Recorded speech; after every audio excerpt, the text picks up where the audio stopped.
عمران خان د ټولو مسلمانانو لپاره د اختر مبارکي را لیکلې وه د واړه اختر ټولو مبارک شه او بل عالمین ګنډافور ډېر ښکلی اعلان کړی دی. عالمین ګنډافور هلیکاپټر یې راایستلي دي KPK دپاره هغه بیمارانو دپاره کوم سیریز وي او دا به راوچتوي او هسپتال ته یې بیا راوړي. ډېر ښکلی اعلان عالمین ګنډافوره کړی دی. عمران خان د جې نه د واړه اختر مبارکي را لیږلې ده. وایي ټولو مسلمانانو دپاره زما د اختر مبارک شه د جې نه یې را لیږلې ده او ویلي ده ښکلې میاشت موږ له تېره شوه ډېره ښکلې میاشت وه او دې میاشت کې قرآن مجید نازل شوی و نو ډېره ښکلې د عزت او ذلت الله پاک ورکوي هر چا نه انسان د هېڅ تمه نه کوي ځکه چې الله پاک به کله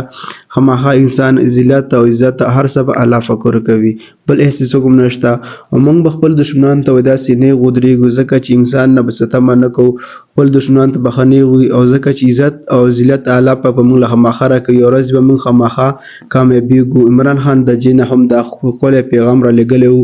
او بل عالمین ګنډاپور د هلیکاپټر به کله کار کوي کله به د KPK کې د به کې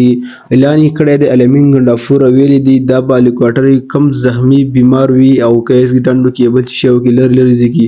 دا هلیکاپټر به ورځي او دا هلیکاپټر به بیمار راوچتوي داسې کار به کوي لکه امبولانس چې کوم ځای کې هر ځای ته ځان رسوي دا به هم ځان رسوي هر ځای ته KPK کې ډېر ښکلی اعلان عالمین ګنډاپوره کړی دی. آیا دا به کله کار کېږي دا ویل دی به اعلان کړی 4 میاشت کې به دا زر د زره مکمل شي دا کارونه هلیکاپټر به راوځي امبولانس غوندې به کار کوي. بله دا خبره یې کړې چا چې 80 کاله زندګي وي د هغو دپاره به داسې هسپتال هر هسپتال کې یو سنټر کولاویږي چې هغه به پکې فري علاج کېږي هغه به هر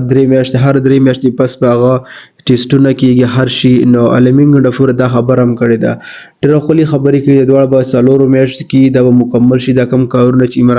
عالمین ګنډاپور ویلي دي دا اعلان کړی دی نو ډېر زبردست اعلان یې کړی. عالمین ګنډاپور تاسو خیال اختر مخکې عمران خان سره خو هم میلاو شوی عمران خان ورته دا نصیحت کړی ته د خپلې د KPK او وزیرالۍ ته داسې کار وکړه چې د KPK عوام درله خوشحاله وي ښه بس دا د سره ټیم دی او KPK د عوامو لپاره ډېر ښکلی ښه کار وکړه چې آینده دې بیا سپورټ کوي. عالمین ګنډاپور دا ډېر ښکلی سوچونه او ډېر ښکلی فکر یې کړی دی ځکه چې بیمار دپاره هلیکاپټر منظور یې کړي انشاءالله به دا به هم د 4 میاشتو کې به دا مکمل شي.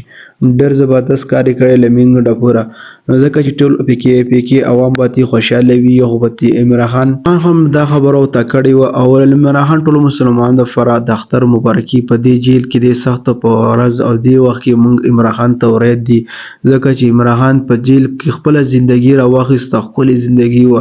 زموږ او ستاسو لپاره یې په جیل کې تېروي ضرورت هم نه و ځکه هغه خپله زندګي راواخیسته زموږ او ستاسو لپاره نن په جیل کې موږ خو بیا هم اختر تېر کړو اختر جامې مو اغوستې اختر لمانځه ته لاړو ښه ښایسته عمران خان به څنګه په حالاتو کې د اختر لمونځ کړی وي هغه حالاتو کې هم موږ عمران خان ته بیا هم ورید یو بل دا ویډیو تاسو سره شریک کړم د اختر عمران خان مبارکي رالیږلې وه د ویډیو کتلو ډېره مهرباني والسلام.